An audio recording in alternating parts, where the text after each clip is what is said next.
Hi friends, నేను మీ అంజని. మీరు చూస్తున్నది ఎస్ఆర్కే హారర్ స్టోరీస్. దెయ్యం అంటే అస్సలు నమ్మకం లేదు. దేవుడన్నా కూడా నమ్మకం పోయింది. అసలు నాకే నా లైఫ్లోనే ఎందుకిన్ని కష్టాలు అనుకునే మనుషులు చాలా మందే ఉన్నారు.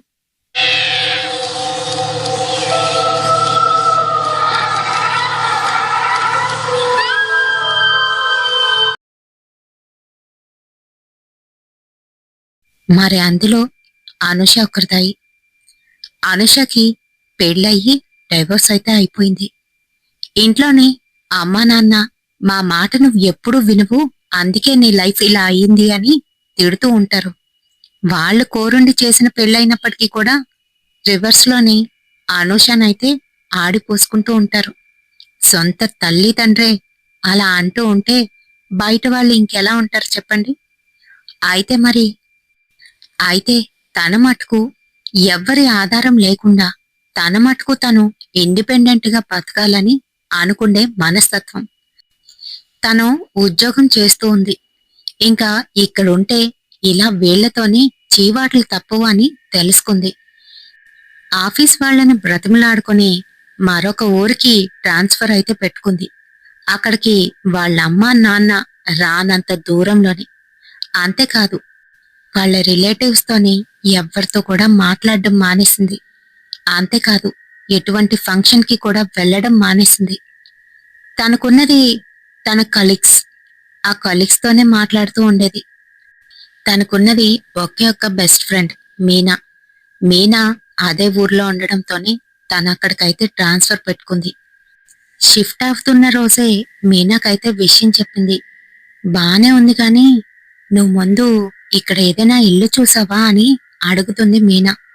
ఆన్లైన్లోని ఒక ఇల్లు అయితే చూశాను, వాళ్లతో మాట్లాడాను కూడాను.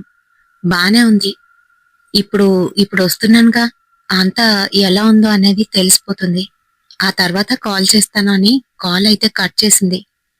రాజశేఖర్ 65 ఏళ్లు, రాజేశ్వరి 57 ఏళ్లు. భార్యాభర్తలిద్దరూ ఇక్కడే ఉంటున్నారు. వాళ్ళ పిల్లలు అబ్రాడ్ వెళ్ళిపోవడంతోని వాళ్ళు కట్టించుకున్న ఈ ఇంటిని వదిలిపెట్టలేక ఇక్కడే కాలం గడుపుతున్నారు. కింద పోర్షన్లో వాళ్ళైతే ఉంటారు. పై పోర్షన్ అంతా ఖాళీయే. ఇంకా ఆ పైన టెర్రర్స్.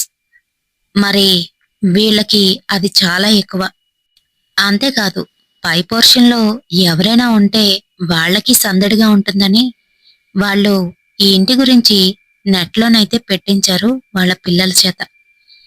అయితే అది చూసే అనూష ఇక్కడికైతే వచ్చింది. అనూష రాగానే తన్నే తాను పరిచయం చేసుకుంది. వాళ్ళు కూడా వాళ్ళ పేర్లు చెప్తూ రామ్మ అనూష అంటూ కూర్చోమన్నారు. పర్వాలేదాంటీ, లగేజ్ ఉంది కదా, ముందు పై రూమ్ అంతా చూసుకొని లగేజ్ అది పెట్టేసుకొని ఆ తర్వాత రేపు నిదానంగా వస్తాను, ఏమీ అనుకోవద్దు అని అంటుంది. సరేనమ్మా, దాందేముంది, ఇదిగో అంకుల్ తీసుకెళ్తారు అంటూ రాజశేఖర్కి అయితే చెప్తుంది. ఇంకిద్దరూ పైకైతే వెళ్లారు. తలుపు ఓపెన్ చేసేసరికి రూమ్ నీటిగానే ఉంది గాని ఏంటో గబ్బిలాల కంపైతే వస్తుంది. అంకిల్, రూమ్ ఏంటి ఇలా స్మెల్ వస్తుంది అని మొహం మీదే అడిగేసింది. అదా, ఎంత కడిగించినా ఇక్కడ దగ్గరలో ఒక పాత నుయ్యుందమ్మా.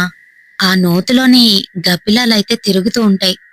అవి అప్పుడప్పుడు ఖాళీగా ఉన్న ఈ ఇంట్లోకి వచ్చేస్తూ ఉంటాయి అంతే అని అంటున్నాడు. సరేనని ఇల్లంతా చూస్తుంది. ఎంట్రన్స్ లోనే హాలు, ఆ తర్వాత దేవుడి గది చిన్నదైతే ఉంది. ఆ తర్వాత పక్కనే బెడ్రూమ్, దాన్ని ఆనుకొని ఒక చిన్న స్టోర్ రూమ్. ఆ తర్వాత కిచెన్ కోసం అయితే చాలా చిన్న గదే ఉంది మరోవైపు. పర్వాలేదులే, ఏముంది, అడ్జస్ట్ అయిపోవచ్చు అని అనుకుంటుంది. ఇంకా తను బెడ్రూంలోకి వెళ్లేసరికి అక్కడ ఒక కిటికీకి విచిత్రంగా పూర్తిగాను క్లోజ్ చేసేసి దాన్ని ఎవరూ ముట్టుకోకూడదు అన్నట్టుగాను టేప్స్ అయితే వేసేసి ఉంది. ఇదేంటంకుల్, బెడ్రూమ్ కిటికీ ఇలా ఉంది అని అంటూ ఉంటే తడబడుతూ, అదా, అదేం లేదమ్మా. ఈ కిటికీలు ఎప్పుడు క్లోజ్‌లోనే ఉంటాయి. అంతేకాదు, ఇదిగో ఈ కిటికీలు తెరిస్తేనే ఆ గబ్బిలాలవి లోపలికొచ్చేస్తాయి. అందుకనే ఎప్పుడు ఇలా క్లోజ్‌లో ఉండిస్తామని అతనైతే అంటున్నాడు. ఇంకా మాటలు పెద్దగా పట్టించుకోలేదు. నువ్వు కూడా తీయకే అని కూడా హెచ్చరించాడు. సరేలే అంకుల్ అనేసింది. ఇంకా రూమ్ అంతా చాలా బావుంది. నేను కాస్త ఫ్రెష్ అవుతాను అంకుల్ అనగానే, సరేనమ్మా అయితే, నీకు నచ్చిందిగా అని అంటున్నాడు. నచ్చింది అంకుల్, అందుకనే చూడకుండానే పేమెంట్ చేశానుగా అని అనూష అయితే అనేసింది. అనూష చాలా బౌల్డ్. తను ఏదైనా సూటిగా మాట్లాడుతుంది. అందుకనే తన మ్యారిటల్ లైఫ్ కూడాను ఎక్కువ కాలం నిలవలేదు. అయితే మరి తను కిందకైతే వెళ్ళిపోయాడు. తలుపులు వేసుకొని ఇల్లంతా ఒకసారి అయితే చూసుకుంది. బా, చాలా బాగుంది అనుకుంటూ తన ఫ్రెండ్కైతే కాల్ చేసింది. మీనా, ఇంటికి వచ్చేసానే, చాలా బాగుంది. నువ్వు కూడా అప్పుడప్పుడు మీ ఆయనతో గొడవ పడినప్పుడు పిల్లల్ని తీసుకొని ఇక్కడికైతే వచ్చేయొచ్చు తెలుసా అని అంటుంది.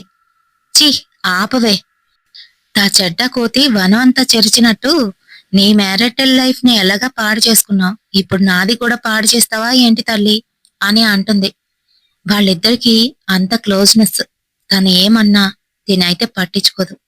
అవునే మరి, కిషోర్ వదిలేసి వచ్చేయ్, నిన్ను పెళ్లి చేసుకుంటానులే, నేను నీ పిల్లల్ని కూడా పోషిస్తాను అని సరదాగా అయితే మాట్లాడుతుంది. ఆ మాటలకి సర్లే, నువ్వు జాగ్రత్త. ఎక్కడ ఆ ఇల్లు, ఆ ఏ ఏరియా, నాకు లొకేషన్ పెట్టు అని మీనా అయితే అంటుంది. అన్ని పెడతా, లొకేషన్ కాదు గాని సర్ప్రైజింగ్ గా నిన్నే డైరెక్ట్ గా ఇంటికి తీసుకొస్తా అని చెప్తుంది. మరి ఆ రోజు అయితే గడిచిపోయింది. ఆ రోజు తనకి ప్రశాంతంగా నిద్ర పట్టింది. మరి తను జర్నీ చేసి రావడం వల్ల, మరింక దేని వల్ల తెలియదు గాని తనకి హాయిగానైతే నిద్ర పట్టేసింది. తెల్లవారుతూనే తలుపులు ఎవరో బాధేస్తున్నారు. వస్తున్నా వస్తున్నా అంటూ బయటికైతే వచ్చి తలుపు తీసింది.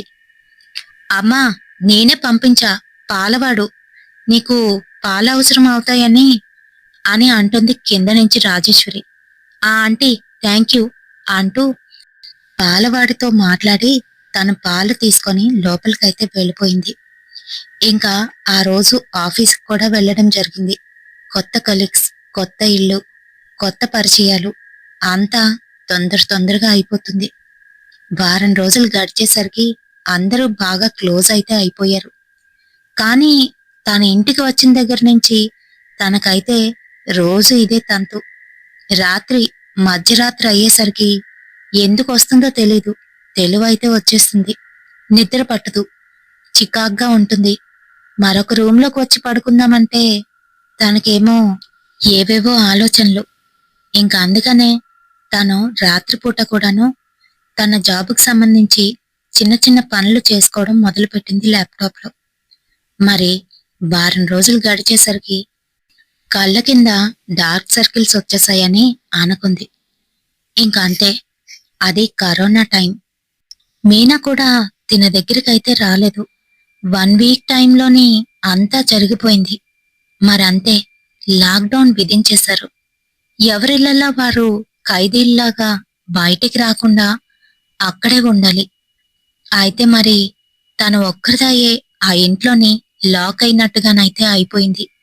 కిందున్న వాళ్ళు ముసలి వాళ్ళు కావడంతోనే వాళ్ళ దగ్గరికి వెళ్తే మళ్ళీ వాళ్ళకి ఏదైనా అవుతుందని తన పైనుంచే మాస్క్ వేసుకొని మాట్లాడుతూ ఉండేది. వాళ్ళు కూడా అంతే. కరోనా స్టార్ట్ అయ్యి 2 డేస్ అయితే అవుతుంది. తనకిప్పుడు వాళ్ళ అమ్మా నాన్న దగ్గరికి వెళ్తే బాగున్ను అని బాగా అనిపిస్తుంది. అమ్మని నాన్ని చాలా మిస్ అవుతున్నాను అని వెంటనే తన ఇంటికైతే కాల్ చేసింది. అమ్మా, ఎలా ఉన్నారు? కరోనా కదా, బయటికి రాకండే అని చెప్తుంది. ఆ ఆ, మా జాగ్రత్తలు మాకు తెలుసు గాని నువ్వు జాగ్రత్త ముందు. నీకు తరకం ఎక్కువ, పైగా కోపం కూడా ఎక్కువే. మొహం మీదే ఏ మాటైనా అనేస్తావు. మీ మీ ఇంటి ఓనర్లు నీతో ఎలా పడుతున్నారో ఏంటో అని వాళ్ళ అమ్మ అయితే అంటుంది. సర్లే, నాన్నకివ్వు, నాన్నతో మాట్లాడతా అని అనేసరికి వాళ్ళ నాన్నకైతే ఇచ్చింది. ఆ అమ్మా, ఎలా ఉన్నావు? ఆ లోకేనా? పర్వాలేదా? అని అంటున్నాడు. ఆ పర్వాలేదు నాన్నా, మిమ్మల్ని అమ్మని చూడాలనిపించి కాల్ చేశాను. వీడియో కాల్ చేయనా? ఖాళీగానే ఉన్నారా? అని అంటుంది. ఆ చెయ్యమ్మా అంటూ కాల్ అయితే కట్ చేశాడు. వెంటనే వీడియో కాల్ అయితే చేసింది. ఇదిగో నాన్న, మా కొత్త ఇల్లు చూడు, ఎంత బాగుందో. పెద్ద ఇల్లు.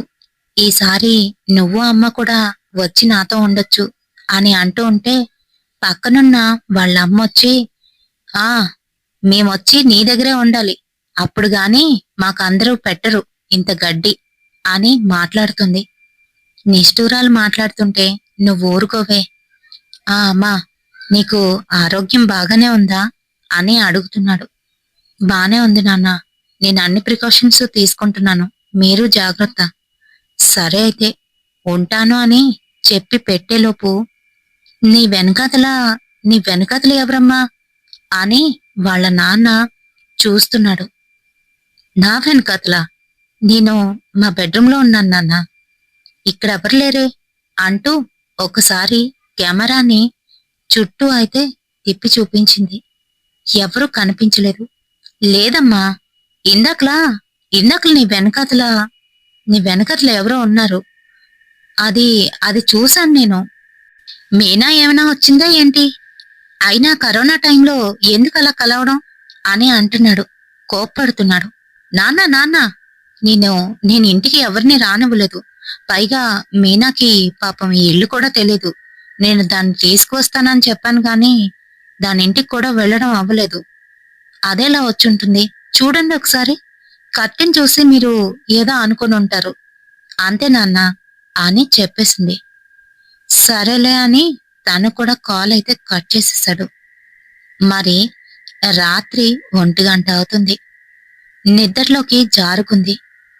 పూర్తిగాను తనని తానైతే మర్చిపోయింది. అదే సమయంలో వంటగదిలో ఏదో అలికిడి. ఎవరో వచ్చి ఏదో కట్ చేస్తున్నట్టు, అదే మీట్ కట్ చేస్తున్నట్టు శబ్దమైతే వినబడుతుంది. ఉలిక్కిపడి లేచి కూర్చుంది అనుష. వెంటనే తను వంటగది వైపు అయితే వెళ్తుంది. వంటగది డోర్ తీసిందో లేదో అంతే, కరెంట్ అయితే పోయింది. చిమ్మ చీకటి. వంటగదిలోనే కాదు, ఎక్కడా ఏవి కనిపించటం లేదు. మెల్లగా తడుముకొని వంటగది లోపలికైతే వెళ్ళింది. కాళ్ళకి ఏదో తడి తడిగా తగులుతుంది. ఏంటిది? నీళ్ళెక్కడి నుంచి వచ్చాయి? ఎక్కడ లీక్ అవుతుంది అని అనుకుంటూనే మరొక అడుగు ముందుకు వేసేసరికి ఇప్పుడు తన చేతులకి మెత్తగా ఎవరిదో బాడీ అయితే తగిలింది. అంతే, భయపడి గట్టిగానైతే అరిచింది. లేచి చూసేసరికి తన రూంలో తను అలానే పడుకొని ఉంది. ఫ్యాను తిరుగుతూ శబ్దమైతే చేస్తుంది. మరోవైపు కిటికీకి కంప్లీట్ గాను టేప్స్ వేసి అయితే ఉన్నాయి. అయితే కాని అవతల వ్యూ కొంచెంగా కనిపిస్తుంది తనకి. అంతే మరి, ఆ చిన్న అద్దాల లోపల నుంచి ఎవరో తన్ని చూస్తూ గమనిస్తున్నట్టు తనకైతే కనిపించింది. అంతే మరి, దగ్గరికైతే వెళ్లి చూసింది. అక్కడ ఎవ్వరూ లేరు. నార్మల్గానే ఉంది. తనకెందుకనో భయం వేస్తుంది ఇప్పుడు. సరే అనుకొని అక్కడి నుంచి వంటగది లోపలికైతే వెళ్ళింది. వంటగది నార్మల్గా ఉంది, ప్రశాంతంగా. ఫ్రిడ్జ్ డోర్ ఓపెన్ చేసి వాటర్ తాగి గ్లాస్ అక్కడ పెట్టి పక్కకి తిరిగేసరికి తన ముందు ఒక నల్లటి నీడ వచ్చి నించున్నట్టుగానైతే అయ్యింది. ఈలోగా కరెంటు కూడా పోయింది. అంతే మరి, భయపడిపోయింది. వెంటనే ఆ వంటగదిలో నుంచి బయటికైతే వచ్చేసింది. అక్కడున్న మ్యాచ్ బాక్స్ తీసి వెలిగించి చూస్తుంది. చుట్టూ అగ్గిపుల్ల వెలిగించి చూసింది. ఎవ్వరూ లేరు. ఈలోగా అగ్గిపుల్ల ఆరిపోయింది. మళ్ళీ ఇంకొక అగ్గిపుల్లను వెలిగించి చుట్టూ చూసింది. ఎవ్వరూ లేరు. అంతా నా భ్రమ. ఏంటి రోజు ఇలా అవుతుంది అనుకుంటూ వంటగదిలోనే క్యాండిల్స్ అయితే పెడుతుంది. అటుపేసి మెల్లగా అడుగులో అడుగు వేసుకొని వెళ్తుంది ఈ మ్యాచ్ బాక్స్ వెలిగిస్తూ. ఇంకా అక్కడికి వెళ్ళేసరికి మళ్ళీ నార్మల్, అంతా నార్మల్ గానే ఉంది. క్యాండిల్ తీసి వెలిగించింది. అంతే, క్యాండిల్ వెలిగించగానే ఎదురుగా ఒక అమ్మాయి అతి భయంకరంగానో నవ్వుతూ తన్నే చూస్తోంది గడ్లు పైకి పెట్టి. అంతే, గట్టిగానైతే అరిచింది. ఈలోగా కరెంట్ రానే వచ్చింది. అక్కడ ఎవ్వరూ లేరు, అంతా నార్మల్. తనకెందుకోనో ఈసారి చాలా భయంగానైతే ఉంది. చుట్టూ అంతా చూసుకుంది. భయపడుతూనే లైట్లన్నీ ఆన్ చేసి తన బెడ్రూంలోకైతే వెళ్ళింది. బెడ్రూంలోని గబ్బిలాల వాసన చాలా ఎక్కువైపోయింది. చహ్, ఏంటిది, ఇక్కడ పడుకోలేకపోతున్నానే అనుకుంటూనే మళ్ళీ చేసేది లేక తన బెడ్ మీదకి వెళ్ళి కూర్చుంది. చుట్టూ చూసింది. అక్కడొక పుస్తకం ఉంటే దాన్ని ఓపెన్ చేసి చదవడం అయితే మొదలుపెట్టింది. ఏదో టైంపాస్కి చదువుతుంది, నిద్ర పట్టడం కోసం. లైట్స్ అన్నీ ఆన్లోనే ఉన్నాయి. పక్కన బెడ్ ల్యాంప్ కూడా వెలుగుతూనే ఉంది. ఈలోగా ఉన్నట్టుండి బెడ్ ల్యాంప్ తప్ప అన్నీ ఆగిపోయాయి. ఏంటిది, ఏమవుతుంది అని స్విచ్ బోర్డ్ దగ్గర చెయ్యి పెట్టేసరికి తన చేతిని ఎవరో తాకుతున్నారు. పక్కకి తిరిగి చూసేసరికి నల్లటి కాలిపోయిన చెయ్యి. దాని గోర్లు అతి భయంకరంగా పెద్దవిగానైతే ఉన్నాయి. అది సీలింగ్ పట్టుకొని వేలాడుతూ ఎర్రటి కళ్ళతోనే తన్నే చూస్తూ నవ్వుతూ కనిపించింది. అంతే, గట్టిగా అరిచి లేచి కూర్చుంది. నార్మల్గా తను వేసిన లైట్లు అలానే ఉన్నాయి. తన చేతిలోని బుక్కు గుండెల మీద అయితే ఉంది. పక్కనున్న బెడ్ ల్యాంప్ కూడా వెలుగుతూనే ఉంది. షిట్, ఇదంతా కళ అనుకుంటూ, ఏంటిది, ఈ ఈ రూమ్లో నాకు అస్సలు నిద్రే పట్టట్లేదు, రోజు ఇలాగే అవుతుంది, ఇలా అయితే ఎలా అని తను తల పట్టుకుంది. ఇంక అప్పటికే 3:30 అయితే అవుతుంది. తన ల్యాప్టాప్ తీసి ఏదో వర్క్ అయితే ఫినిష్ చేసింది. 5 అవుతున్న సమయానికి బాగా నిద్ర పట్టేసింది. పడుకుంది. ఈలోగా కాలింగ్ బెల్ ఎవరో దబదబా నొక్కిస్తున్నారు. వస్తున్నాను అంటూ లేచి తలుపైతే తీసింది. ఎదురుగా పాలవాడు మాస్క్ వేసుకొని, అమ్మా, మీరు బయటన ఏదైనా చిన్న తెపాలా పెట్టేయండి, అందులో పోసి వెళ్ళిపోతాను, పాలు పోసి వెళ్ళిపోతానమ్మా. నేను కిందన పెట్టానా లేకపోతే బాటిల్తోని పాలు అని అంటున్నాడు కంగారు పడుతూ. అరే, కిందన ఆంటీ వాళ్ళకి బాగానే వేస్తావుగా, పైకి ఈ 4 మెట్లు నువ్వు ఎక్కలేకపోతున్నావా అని అడుగుతుంది. అది అది అంటూ తన రూమ్ వైపు అయితే చూస్తున్నాడు. ఏంటి ఏంటి చూస్తున్నావు అని అంటే, ఏం లేదమ్మా, ఏం లేదు, కరోనా సమయం కదా, అందుకనే అందుకనే కిందన పెట్టి వెళ్ళిపోతాను అంటున్నాను, ఇంకేం లేదమ్మా అని చెప్పేసి వెళ్ళిపోయాడు గబగబా. ఏంటో వీడు అని అనుకుంది గాని అసలు విషయాన్ని గ్రహించుకోలేకపోయింది అనూష. మరి స్నానానికని వెళ్ళి స్నానం చేస్తుండగా తనకెందుకనో అక్కడ గబ్బిలాల వాసన ఇంకా ఎక్కువగానైతే అనిపిస్తుంది. ఇంకా గబగబా స్నానం చేసి వచ్చి స్ప్రే అయితే కొట్టింది. రూమ్ అంతా స్ప్రే కొట్టుకుంది. ఈలోగా అక్కడున్న కిటికీకి వేసిన టేపు కొంచెంగానైతే పైకి వచ్చినట్టుగా కనిపించింది. ఇదేంటి, ఇది ఎలా వచ్చేసింది అంటూ కొంచెంగా పైకైతే లాగేసింది. సర్లే, టేపులు అడ్డాదిడ్డంగా వేసేశారు, నీట్గా వేద్దాం. అయినా ఈ రూంలోని ఈ కిటికీ తెరిస్తే చక్కగా చల్లటి గాలి వస్తుంది, నిద్ర కూడా పడుతుంది. ఏముంది, దీనికి ఒక మెస్ పెట్టుకుంటే సరిపోతుంది. మెస్ అలాగా ఇంట్లో ఉంది, అది అంటించేస్తాను. చల్లటి గాలి వస్తుంది, వ్యూ కూడా కనిపిస్తుంది. గబ్బిలాలు ఇందులో నుంచే వస్తాయా ఏంటి, రావాలనుకుంటే ఎక్కడి నుంచైనా వస్తాయని వెంటనే అనుకున్నదే తడవుగా, వాళ్ళెలాగా కిందన ఉంటారు, పైకి రారు అని అక్కడున్న ఆ టేప్ మొత్తం తీసేసింది. ఇంకంతే, ఏదో చల్లటి గాలి మొహాన్నొచ్చి తాకింది. వెనకాతల వ్యూ అయితే చూస్తుంది. వాళ్ళింటి కాంపౌండ్ కి ఆనుకొని ఒక పెద్ద నొయ్యి అయితే కనిపిస్తుంది. అంకుల్ చెప్పిన నొయ్య ఇదే అనుకుంటా. చూస్తుంటే వాటర్ పెద్దగా లేదు, ఏమీ కనిపించట్లేదు. ఏంటో అంకుల్ ఏంటేంటో అనుకుంటున్నారు అని అనుకుంది. నొయ్యని అలానే చూస్తూ ఉండిపోయింది. ఈలోగా తనకి మళ్ళీ కాల్ అయితే వస్తుంది. ఇంకా కిటికీని అలానే వదిలేసి తను కాల్లో మాట్లాడుతోంది. తనలా కాల్లో మాట్లాడుతూ ఉంటే తన వెనకాతలే ఎవరో వచ్చి నించున్నట్టుగానైతే తనకు అనిపిస్తోంది. వెంటనే వెనక్కి తిరిగి చూసింది. అక్కడ కిటికీలో నుంచి గాలి తప్ప ఇంక ఎవ్వరూ లేరు. అంతే మరి. వెంటనే వెళ్ళి కిటికీ తలుపు దగ్గరకైతే లాగేసింది. సరే ఇంకా మళ్ళీ కాల్లో మాట్లాడుతూ తను వర్క్ అయితే చేసుకుంటుంది. కరోనా సమయం, ఎవరితోనైనా ఫోన్లోని వీడియో కాల్స్ తప్ప దగ్గరికి వెళ్ళి మాట్లాడుకునే అవకాశమే లేదు. పైగా వాళ్ళుంటున్న ఏరియాలోని అడుగడుగునా పోలీసులైతే పహారా కాస్తున్నారు.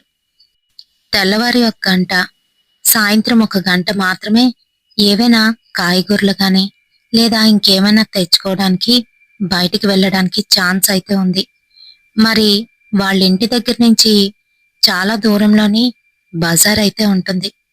అప్పటికి తన దగ్గరున్న కాయగూరలన్నీ కూడాను అయిపోయాయి. ఇంకా రోజు ఎలాగైనా మార్నింగ్ టైంలోనే వెళ్ళి కాయగూరలు తెచ్చుకుందామని అనుకుంది. కానీ తన కాల్లో ఉండడం వల్ల ఆ రోజైతే కాయగూరలు తెచ్చుకోవడం అయితే కుదరలేదు. మరింకా సాయంత్రం అయ్యేసరికి తనకి బాగా ఆకలేస్తుంది. ఫ్రిడ్జ్లో చూస్తే కాయగూరలేమీ లేవు. కేవలము ఎగ్స్ మాత్రమే ఉన్నాయి. సరే ఈ ఎగ్స్ వండుకుందామని తీసి ఆమ్లెట్ వేద్దామని పెనం మీద అయితే వేసింది. అంతే, తనలా పగలగొట్టేసరికి అందులో నుంచి నల్లటి సొన ఏదో బయటికైతే వచ్చింది. తను అలా చూసేసరికి భయపడిపోయింది. ఏంటిది? పైగా బ్యాడ్ స్మెల్ కూడా వస్తుంది. పాడైపోయినవి ఇచ్చేశాడా అని అనుకుంటూ గబగబా దాన్ని క్లీన్ చేసి మరొకటైతే వేసింది. మళ్ళీ అలానే. బయటికి చూడ్డానికి బాగానే కనిపిస్తున్నాయి, కానీ వేసేసరికి అలా అయితే అయిపోతున్నాయి. పాపం, తనకి ఆకలి బాగా ఉంది. మళ్ళీ ఇంకో 2 కూడా పగలగొట్టి చూసింది. వాటి పరిస్థితి కూడా అంతే. ఛ! కరోనా సమయం, ఇలాంటివన్నీ అంటగలుపుతున్నారే అని అనుకుంటుంది. ఇంక వాటిని తీసుకువెళ్లి డస్ట్బిన్లోనైతే వేసింది. కానీ దానిలో నుంచి దుర్వాసన చాలా ఎక్కువగానే వస్తుంది. ఈలోగా తను మ్యాగీ చేసుకొని హాల్లోకి వచ్చి తను అది తింటూ టీవీ అయితే చూస్తుంది. ఈలోగా ఏవో శబ్దాలైతే వినబడుతున్నాయి. ఏంటిది? టీవీలోని కాదే అంటూ టీవీ వాల్యూమ్ తగ్గించి మళ్ళీ తీక్షణంగా వింటుంది. అంతే, వంటగదిలో నుంచి ఆ శబ్దాలని గ్రహించింది. వెంటనే తను తింటున్న మ్యాగీని పక్కన పెట్టి వంటగదిలోకైతే వెళ్ళింది. చూసేసరికి తను డస్ట్బిన్లో వేసిన ఆ చెత్త అంతా కూడాను నేల మీద పడి ఉంది. ఛీ! ఏంటిది? Oh my god! ఇప్పుడు నేను ఇదంతా క్లీన్ చెయ్యాలా అని అనుకుంటూ వెంటనే తను వచ్చి అదంతా శుభ్రం చేసింది. అప్పటికే మంచి ఆకలి మీద అయితే ఉంది. నూడిల్స్ తను ఇంకా ఫుల్గా తినలేదు. మళ్ళీ వచ్చి కూర్చొని నూడిల్స్ తిందామని నోటి దగ్గర పెట్టుకుండేసరికే ఆ నూడిల్స్ కూడా ఇప్పుడు ఎగ్ కుళ్ళిపోయిన వాసన అయితే వస్తుంది. అంతే, వెంటనే పక్కనైతే పెట్టేసింది. అది కూడా తీసుకువెళ్లి డస్ట్బిన్లోనైతే పడేసింది. తనకిప్పుడు బాగా ఆకలేస్తుంది. కానీ ఏం చేస్తాం, ఇంట్లో ఏమీ లేవు. వాటర్ తాగి ఇంకా అలానే కడుపు నొప్పితోని కూర్చుంది. ఏమీ తోచట్లేదు. ఏదైనా చేద్దామన్నా కూడాను ఆకలి వలన ఆ పని మీద కాన్సన్ట్రేట్ అయితే చేయలేకపోతుంది. ఇంకా లాభం లేదని మీనాకైతే కాల్ చేసింది. మీనా, ఖాళీగా ఉన్నావా అని అడుగుతుంది. ఆ, ఖాళీగానే ఉన్నానే, ఏటో చెప్పు అని అంటూ ఉంటే, ఏం లేదే, నేను ఆకలేస్తుందని ఆమ్లెట్ వేసుకుందామంటే ఇలా నల్లగా అయిపోయాయి. ఆ తర్వాత అంటూ అక్కడ జరిగిన విషయం మొత్తం చెప్పింది. ఓ, దీనికేనా? అందుకే రైస్ ఉందిగా, రైస్ పెట్టుకొని పచ్చడో మజ్జిగో ఏదో ఉంటుంది కదా, దాంతో తినేసేయ్, లేదా వెల్లుల్లి కారం చేసుకో అని సలహా అయితే ఇచ్చింది. ఆ, మంచి సలహానే, కానీ ఎవరైనా చేసి పెడితే బాగున్నే అని అంటుంది. ఏమే, నేనిక్కడున్నాను, నువ్వు ఇంకెక్కడో ఉన్నావు, ఎలా కుదురుతుంది? అయినా మీ ఇంటి లొకేషన్ పెట్టమంటే ఇప్పటి వరకు ఏం చేస్తున్నావే అసలు నువ్వు? కరోనా టైంలే నేనేం చెప్ప పెట్టకుండా వచ్చిన మీ ఇంటికి అని అంటుంది. అలా ఏం లేదే, ఇప్పుడే పెడతానుండు అంటూ లొకేషన్ అయితే పెట్టింది. అంతే, అది చూడగానే మీనాకి ఏదో డౌట్. ఇది ఈ ఇల్లు అంటూ, సరే గాని మీ ఓనర్స్ పేర్లు చెప్పు. ఆ, రేపు రేపు గాని ఎల్లుండి గాని వీలైతే నేను మా వారు అటువైపు వస్తాము అని తనతోనైతే చెప్పింది. ఎందుకలా అడుగుతున్నావు? మా ఓనర్ పేరు రాజశేఖర్ గారు, ఆమె పేరు రాజేశ్వరి అని అంది. ఈ పేర్లు ఎక్కడో విన్నానే, మా వారే దీని గురించి ఏదో చెప్పారు. సరే, ఆయన ఇప్పుడు కాల్లో ఉన్నారు, నేను తర్వాత ఆయనతో మాట్లాడి నీతో మాట్లాడతానే అని అంది. సరే అయితే అంటూ తనైతే కాల్ కట్ చేసి వెంటనే రైస్ పెట్టుకొని కాస్త అయితే తింది. ఇంకా తనకి బాగా నిద్ర అయితే వస్తుంది. సరేనని తన బెడ్రూమ్లోకి అయితే వెళ్ళింది. బెడ్రూమ్ అంతా చీకటిగానైతే ఉంది. లైట్ వేయడం మర్చిపోయాను అని లైట్ అయితే ఆన్ చేసింది. అంతే, బెడ్రూమ్ మంచం కింద ఏదో నల్లటి వస్తువు అయితే కనిపిస్తుంది. ఏంటిది అంటూ బయటికైతే లాగింది. అది అది ఎవరిదో తల వెంట్రుకలు బాగా బాగా పొడుగ్గా ముద్దలాగా అయితే పెట్టి అక్కడైతే ఉన్నాయి. ఏంటిది? చిచి, ఇవి నావి కూడా కాదే అంటూ కిటికీలో నుంచి బయటకైతే వేసేసింది.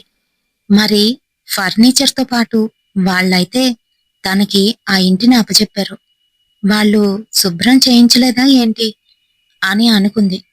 ఛీ, అందుకనే ఇలా స్మెల్ వస్తుంది అని తనైతే పడుకోవడానికి ట్రై చేస్తుంది. ఇంకా ఎప్పుడైతే తను అలా బెడ్ ఎక్కిందో 5 minutes లోనే బాగా గాఢంగా నిద్ర అయితే పట్టేసింది. ఈలోగా ఎవరో చప్పుడు చేస్తున్నారు. తను ఉండే రూంలోనే పక్కనే ఒక కబోర్డ్ అయితే ఉంటుంది. ఆ కబోర్డ్ మీద కూర్చొని ఎవరో ఒక అమ్మాయి తన్నే చూస్తూ నోటితోనే అతి భయంకరంగా చప్పుడైతే చేస్తూ నవ్వుతూ ఉంది. తన కళ్ళు తెల్లగా నల్లగుడ్డు లేకుండానైతే ఉన్నాయి. అంతే మరి, జుత్తులు విరబోసుకుని ఉన్న ఆ దెయ్యాన్ని చూడగానే గట్టిగా అరిచేసింది అనూష. ఇంకా ఆ అరుపు కిందన పడుకున్న రాజేశ్వరి, రాజశేఖర్ కూడా విన్నారు. పరిగెత్తుకుంటూ పైకైతే వచ్చారు. అమ్మా అనూష, అనూష అంటూ తలుపులైతే బాధేస్తున్నారు. అనూష మటుకు ఎక్కడున్నదాయి అక్కడే ఉండి గట్టి గట్టిగా అరిచేస్తుంది. ఈలోగా కరెంటు ఫ్లిక్కర్ అయ్యి ఆఫ్ అయ్యి ఆన్ అయ్యేసరికి కబోర్డ్ మీద ఉన్న ఆ దెయ్యం ఇప్పుడు కనిపించడం లేదు. అంతే, భయంతోని గట్టి గట్టిగా అరుచుకుంటూ బయటికైతే పరిగెట్టింది. తలుపులు తీసేసరికి ఎదురుగా ఆంటీ అంకుల్. ఏమైందమ్మా, ఎందుకంత గట్టిగా అరుస్తున్నావు అని అంటూ ఉంటే ఇంకా అనూష గట్టి గట్టిగా అరుచుకుంటూ బయటికి వచ్చి ఆంటీ అని ఆంటీనైతే గట్టిగా పట్టుకుంది. ఇక్కడేదో ఉందాంటీ, అదిగో లోపలున్న కబోర్డ్ మీద అది కూర్చొని నన్నే చూస్తుంది. అంతేకాదు, బల్లిలాగా ఏదో చప్పుడు చేస్తుంది దాని నోటితోని అంటూ భయపడిపోతూ చెప్తుంది. రోజు నాకు నిద్ర పట్టట్లేదు అని అంటూ ఉంటే ఇరుగు పొరుగు వాళ్ళు వీళ్ల కాసి చూస్తున్నారు. అది గమనించిన రాజేశ్వరి, రాజశేఖర్ వెంటనే తన్ని తీసుకొని లోపలికైతే వెళ్లారు. ఏం లేదమ్మా, ఏం లేదు, కంగారు పడుకు అంటూ రాజశేఖర్ ఆ రూంలోకైతే వెళ్ళాడు. అంతే, భయపడిపోతూ బయటకు వచ్చి అసలు అసలు నిన్న కిటికీ ఎవరు తీయమన్నారు? వద్దని చెప్పాంగా, ఎందుకు తీసావమ్మా అంటూ వెంటనే ఆ కిటికీనైతే వేసేశాడు. తాను అతికించిన ఆ మెస్సని తీసేసి పైన అంతా కూడాను మళ్ళీ యథావిధిగా ప్లాస్టర్లు అయితే అంటించేశాడు. అసలు అసలు ఏమైంది అంకుల్? ఎందుకు మీరు ఆ కిటికీ ఓపెన్ చేయొద్దన్నారు? అసలు ఇదేంటి? నాకేమీ అర్థం కావట్లేదు. ఇప్పుడైనా నిజం చెప్పండి అంకుల్ అని అంటుంది. అమ్మా, ఆగు. అదేం కాదు. నువ్వు కంగారు పడకు. నువ్వు నువ్వేదేదో ఆలోచిస్తున్నావు. ఇక్కడ అలాంటిది ఏమీ లేదు. చూడు, నా కాస్త చూడు అంటూ తను దేవుడి గది దగ్గరికి వెళ్లి అక్కడున్న సింధూరం తీసి తన నుదుటికైతే పెట్టింది. చూడు, పడుకునేటప్పుడు ఇలాంటి పీడకలు వస్తాయని మన పెద్దవాళ్ళు దేవుడికి దండం పెట్టుకొని పడుకోమని చెప్తూ ఉంటారు. నువ్వు అసలు దేవుణ్ణి నమ్మవు, దేన్ని ఖాతరు చెయ్యవు. మరి ఎలా ఉంటుంది? అందుకనే. అంతేనమ్మా, ఏం కాదు. నేను నేను ఈ రోజు రాత్రి ఇక్కడ పడుకోనా అని రాజేశ్వరి అయితే అంటుంది. మరో పక్క రాజశేఖర్ కళ్ళతో సైగ చేస్తూ అదే మంచిది అన్నట్టుగా చెప్తున్నాడు. సరేనంటీ, సరే, నాకు భయం వేస్తుంది అని అంటూ ఉంటే, సరే సరే, కంగారు పడుకు. ఏమండి, కిందన తాళం వేసి వచ్చేయండి. మీరు హాల్లో పడుకోండి, నేను అమ్మాయితోని రూమ్ లో పడుకుంటాను అని చెప్పి ఆ రోజు వాళ్ళిద్దరూ అక్కడే ఉన్నారు. వాళ్ళిద్దరూ అక్కడ ఉండడం మూలానో లేదా తను ఆంజనేయ స్వామి బొట్టు పెట్టడం మూలానో తనకైతే ఆ రోజు బాగా నిద్ర పట్టేసింది. ఎటువంటి చెడు కలలు రాలేదు. ఇంకా మార్నింగ్ లేవగానే వాళ్ళిద్దరూ కిందకైతే వెళ్ళిపోయారు. తనకి కూడాను ఏదో షైనెస్ అయితే వచ్చింది. చా, రాత్రేంటి మరి నేను స్టూపిడ్లా బిహేవ్ చేశాను, అంత భయపడిపోయానేంటి, అయినా అలా కనిపించిందిలే అని అనుకుంటూ తను తన వర్క్ అంతా ఫినిష్ చేసుకొని ఆ రోజు ఎలాగైనా వెజిటేబుల్స్ తెచ్చుకోవాలి అని, ఆంటీ నేను వెజిటేబుల్స్ తెచ్చుకుంటున్నాను, మీకేమన్నా కావాలా అని అడుగుతుంది. లేదమ్మా, మాకేమీ అవసరం లేదు, నువ్వు తెచ్చుకో, ఆల్రెడీ అంకుల్ గారు తెచ్చారు అని తనైతే చెప్పేసింది. సరేనని మాస్క్ వేసుకొని తీసుకోవలసిన జాగ్రత్తలన్నీ తీసుకొని తన చేతుల్ని శానిటైజ్ చేసుకొని ఆటో బుక్ చేసుకొని అక్కడి నుంచి అయితే వెళ్ళింది. మార్కెట్లోని అన్ని కాయగూరలు తీసుకొని రిటర్న్ వస్తున్నటప్పుడు తనకి అక్కడ ఎటువంటి ఆటోలు అయితే బుక్ అవ్వలేదు. దగ్గరలో ఉన్న ఆటో స్టాండ్కి వెళ్ళి, అన్నా, పలానా ఏరియాకి వస్తారా అని అడుగుతుంది. ఆ వస్తానండి అంటూ ఆటో అయితే ఎక్కమన్నాడు. తను అక్కడ దగ్గరికి వెళ్ళిన తర్వాత లొకేషన్ చూసేసరికి తనకి అప్పుడైతే అర్థమైంది. ఆగండి ఆగండి, మీరు ఏ ఇంట్లో ఉంటున్నారు? అటుపక్కింట్లోనా ఇటుపక్కింట్లోనా అని అడుగుతున్నాడు. వాళ్ళిల్లు తప్పించి మిగతా రెండింట్లోనా అని అడుగుతున్నాడు. కాదు, అదిగో ఆ మేడ కనిపిస్తుంది కదా, ఆ ఇల్లే అని చెప్తుంది. సిస్టర్, మీకు ఆ ఇంటి గురించి పూర్తిగా తెలుసా అని అడిగాడు. అదేంటి అలా అడుగుతున్నారు అని అంటూ ఉంటే, అన్నా అని పిలిచారు, హెల్ప్ చేద్దామని అడుగుతున్నాను. మీకు ఆ ఇంటి గురించి తెలుసా అని మళ్ళీ అడిగాడు. అంటే ఆన్లైన్లో చూశాను, బుక్ చేసుకున్నాను, ఇక్కడికి వచ్చాను. రెంట్ కూడా రీజనబుల్ గా అనిపించింది. అయితే ఏమైంది అని అనేసరికి కొంచెంగా ఆటో అతను చెప్దామనుకునే ఆగిపోయాడు. కారణం ఏంటి అనంటే, అనుష బోల్డ్నెస్. అనుష మొహం మీదే ఏదైనా అనేస్తుంది. అంతేకాదు, తనకి ఎవరైనా నచ్చకపోతే సరిగ్గా మాట్లాడదు. అలానే ఆటో అతనితో కూడా సరిగ్గా మాట్లాడట్లేదు. వీడికెందుకు నా వివరాలు అన్నట్టుగానైతే చూస్తుంది. అది అర్థం చేసుకున్న ఆటో అయినా ఏం మాట్లాడకుండా, అమ్మా, ఇదిగోండి, ఇది నా విజిటింగ్ కార్డు. మీరుంటున్న ఈ ఇంటి గురించి మీరు తెలుసుకోవాలి అనుకుంటే ఈ విజిటింగ్ కార్డులో ఉన్న నెంబర్కి కాల్ చేయండి. మీకు హెల్ప్ చేయడానికి ఎప్పుడు నేను సిద్ధంగానే ఉంటాను. నేను ఒక అన్నయ్యలాగే చెప్తున్నాను అంటూ చేతికి కార్డిచ్చి, సారీ అండి, ఏమీ అనుకోవద్దు, ఇక్కడే దిగిపోండి అని దిగిపోమన్నాడు. తనకసలా ఏమీ అర్థం కాలేదు. కరోనా టైం, పైగా అందరితో ఎక్కువగా మాట్లాడకూడదు అనుకుంటూ వెంటనే అక్కడ దిగిపోయింది. తను ఆన్లైన్ పేమెంట్ అయితే చేసేసింది. ఇంకా తను వెళ్తూ ఉంటే ఆటో డ్రైవర్ మటుకు తన కాసి విచిత్రంగానైతే చూస్తున్నాడు. మెట్లెక్కుతూ ఉంటే ఈలోగా మీనా కాల్ చేస్తుంది. ఓ, ఇదేంటి ఇప్పుడు కాల్ చేస్తుంది? ఆ చెప్పవే అనే అంటుంది.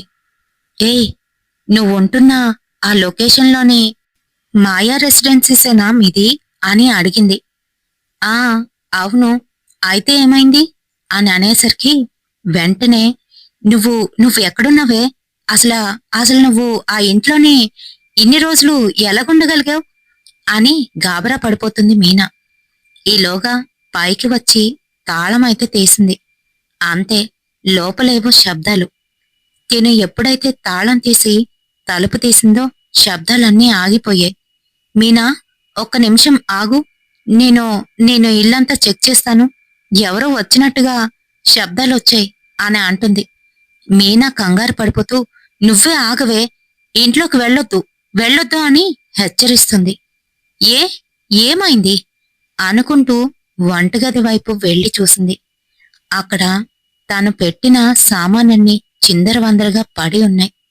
అంతేకాదు, మరోవైపు తను టేబులు ఇంకా చైరు వేసి అక్కడ అన్నీ కూడా సెట్ చేసి పెట్టుకుంది. అక్కడ గోడలో నుంచి ఒక నల్లటి ఆకారం బయటికి వస్తూ కనిపించింది. అంతే, గట్టిగట్టిగా అరుచుకొని అనుష బయటికైతే పరిగెత్తింది. మెట్ల మీద నుంచి దిగుతూ జారి కిందనైతే పడిపోయింది. దొర్లుకుంటూ కిందకు వచ్చేసరికి ఇంట్లో ఉన్న రాజశేఖర్, రాజేశ్వరి బయటకు వచ్చి, అయ్యో, ఏమైందమ్మా నీకు అంటూ అనుషాన్ని పట్టుకోబోతుంటే వాళ్ళని విడిపించుకొని తను అక్కడి నుంచి మళ్ళీ ఆటో బుక్ చేసుకొని మీనా వాళ్ళ ఇంటికైతే వెళ్ళిపోయింది. మీనా తనకి జరిగిందంతా చెప్పింది. అసలు తనకన్నా ముందు అక్కడ వేరొక ఫ్యామిలీ ఉండేదని, వీళ్ళు ఆ సమయంలోని అబ్రాడ్లోని వాళ్ళ పిల్లల దగ్గర ఉన్నటప్పుడు జరిగిందని ఇలా అయితే చెప్తుంది. ఒక భార్యాభర్తలు ఆ ఇంట్లోనే ఆర్తికి ఉండేవారు. వాళ్ళకి 2 పిల్లలు. మరి ఒకరోజు వాళ్ళిద్దరి మధ్యన ఏదో పెద్ద గొడవ జరిగింది. ఆ సమయంలో మీ ఇంటి ఓనర్స్ కూడా కిందన లేకపోవడంతో ఎవరూ వాళ్ళని ఆపేవాళ్లే లేరు. ఆ గొడవ రాను రాను పెద్దదయింది. పిల్లల్ని ఒక బెడ్రూమ్లో పెట్టేసి వాళ్ళిద్దరూ గొడవాడుకుంటున్నారు. మరి ఆ సమయంలో ఆయనే అంటించాడో లేపోతే కోపంతో ఆవిడే అంటించుకుందో తెలియదు గాని పైన కిరోసిన్ పోసి నిప్పంటించుకుంది. ఇంకా ఎప్పుడైతే తన ఒళ్ళు కాలుతోందో ఆ సమయంలో తను ఆ మంటల్ని భరించలేకపోయింది. అంటించుకోవడం అయితే అంటించేసుకుంటారు గాని ఆ తర్వాత నరకం ఎవరు పడతారు చెప్పు. అది తట్టుకోలేక ఆమె గట్టి గట్టిగా అరుచుకుంటూ ఆ ఇంట్లో నుంచి బయటికి వచ్చి మెట్లు దిగి వెనకాతలో ఉన్న ఆ నూతిలో దూకితే తన ఒంటి మీద అంటుకున్న ఆ మంటలు ఆగుతాయని అనుకుందో ఏమో మరి. ఆమె వెంటనే వెళ్ళి ఆ నూతిలోకైతే దూకేసింది. ఒంటి మీద కాలుతున్న ఆ మంటని తట్టుకోలేక తను అలా నూతిలో దూకింది. అయితే ఎప్పుడైతే కాలిన శరీరం మీద నీరు పడుతుందో బొబ్బలెక్కేస్తాయి. మరి అలానే పాపం తనకి ఈత కూడా రాదు. అప్పటికే కాస్త నీళ్లు కూడా మింగేసింది. తన భర్త వెళ్ళి తన్ని బయటికైతే తీసుకువచ్చాడు. ఈలోగా జనమందరం గుమ్మగూడి అతన్నైతే కొట్టాం. ఆవిడికి హాస్పిటల్కి అయితే తీసుకువెళ్లారు. 2 రోజులు నరక యాతనైతే అనుభవించింది. ఒంటి మీద బొబ్బలెక్కి ఆ బొబ్బలు పగిలి అందులో నుంచి నీరు కారుతూ ఒళ్ళంతా కూడాను కమిలిపోయినట్టుగా నల్లగా అతి దారుణంగా కాలేటప్పుడు ఆ చేతికున్న గాజులు గట్టిగాను ఇరుక్కుపోయాయి. మెడలో ఉన్న వస్తువులు అన్నీ కూడా సగం సగం కాలిపోయి ఆమె వంటికి అంటుకుపోయి ఉండిపోయాయి. ఒంటి మీద చర్మం కాలుతూ ఉంటే లోపలున్న అవయవాలు ఉడికిపోతాయి. ఇది మనందరికీ తెలిసిందే. అలానే అయ్యి పాపం 2 రోజులు నరకయాతన అనుభవించి చనిపోయింది. ఆ తర్వాత అబ్రాడ్ నుంచి వీళ్ళైతే వచ్చేశారు. వాళ్ళని ఖాళీ చేయించారు గాని అక్కడున్న ఆమె ఆత్మని మటుకు ఖాళీ చేయించలేకపోయారు. ఆమె వీళ్ళకి అప్పుడప్పుడు పైనుంచి కిందకు దిగుతున్నట్టు, రాత్రి సమయంలోని అరుపులు వినిపించడం, వెనకాతలున్న నోతిలో నుంచి ఎవరో ఏడుస్తున్నట్టు అక్కడే కూర్చున్నట్టు వీళ్ళకైతే అనిపించేది. ఇంకిలా లాభం లేదని ఆ నోతిని తప్పించి వీరైతే కాంపౌండ్ వాళ్ళు కట్టుకున్నారంట. ఇదంతా కూడాను చుట్టుపక్కల ఉన్న వాళ్ళందరికీ తెలుసు. పైగా పేపర్లో కూడా వచ్చింది అప్పట్లో. నువ్వు చూడలేదేమో. మరి ఇక్కడ ఎవరి గురించి పట్టించుకోరు. అందుకనే నీకెవరూ చెప్పుండరు అని తాను అనడంతోని వెంటనే ఆటో అతని మాటలైతే గుర్తుకు వచ్చాయి అనూషకి. అవును, ఆ ఆటో అతను కూడా నా కాసి వింతగా చూస్తూ ఈ ఇల్లు ఈ ఇల్లు మీకు ఎవరు అద్దెకిచ్చారు, ఎలా తీసుకున్నారు అని డీటెయిల్ గా అడుగుతూ ఉంటే నాకే చిరాకు అనిపించి మాట్లాడలేదు. ఇందుకోసం అన్నమాట అని అర్థం చేసుకుంది. అయితే మరి ఆ తర్వాత అనూష ఆ ఇంటినైతే ఖాళీ చేసేసింది. రాజేష్, రాజేశ్వరి వాళ్ళు ఇంకేమీ మాట్లాడలేదు. తను ఇచ్చిన అడ్వాన్స్ కూడా రాజేష్ రిటర్న్ అయితే ఇచ్చేశాడు. చిచ్చి, బయటికి ఎంతో మంచి వాళ్ళలాగా మాట్లాడిన వీళ్ళు వాళ్ళిల్లు అద్దెకొస్తే చాలు, వాళ్ళ ఇంట్లోని ఏదీ లేదని అందరూ నమ్మితే చాలు అని అనుకొని నాకు ఈ ఇంటిని అంటగట్టారు అని అనుకుంది. అంతే కదా మరి. బయటికి మంచి వాళ్ళ నటిస్తూ మంచిగా మాట్లాడుతున్న వారందరూ కూడా మంచోళ్ళు అయిపోతారా ఏంటి? వాళ్ళతోని స్నేహం చేసిన తర్వాతే కదా వాళ్ళెలాంటి వారు అనేది తెలుస్తుంది. అలా తెలిసినప్పుడు ఖచ్చితంగా వాళ్ళకి దూరం అవ్వడమే మంచిది. అంతేకాదు, అనుషలాగా బోల్డ్గా ఉండడం తప్పేమీ కాదు గాని ప్రతి చోట అదైతే పని చేయదు. మరి ఈ వీడియో మీకు ఎలా అనిపించింది? నచ్చిందా? నచ్చితే తప్పకుండా ఒక లైక్ అయితే వేయండి. షేర్ చేయండి మీ ఫ్రెండ్స్ అండ్ ఫ్యామిలీ మెంబర్స్ తోని. మరి లాస్ట్ వీడియోకి మనకు వచ్చిన కామెంట్స్ ఎవరెవరి దగ్గర నుంచి ఎక్కడి నుంచి వచ్చాయనేది చూసేద్దామా మరి?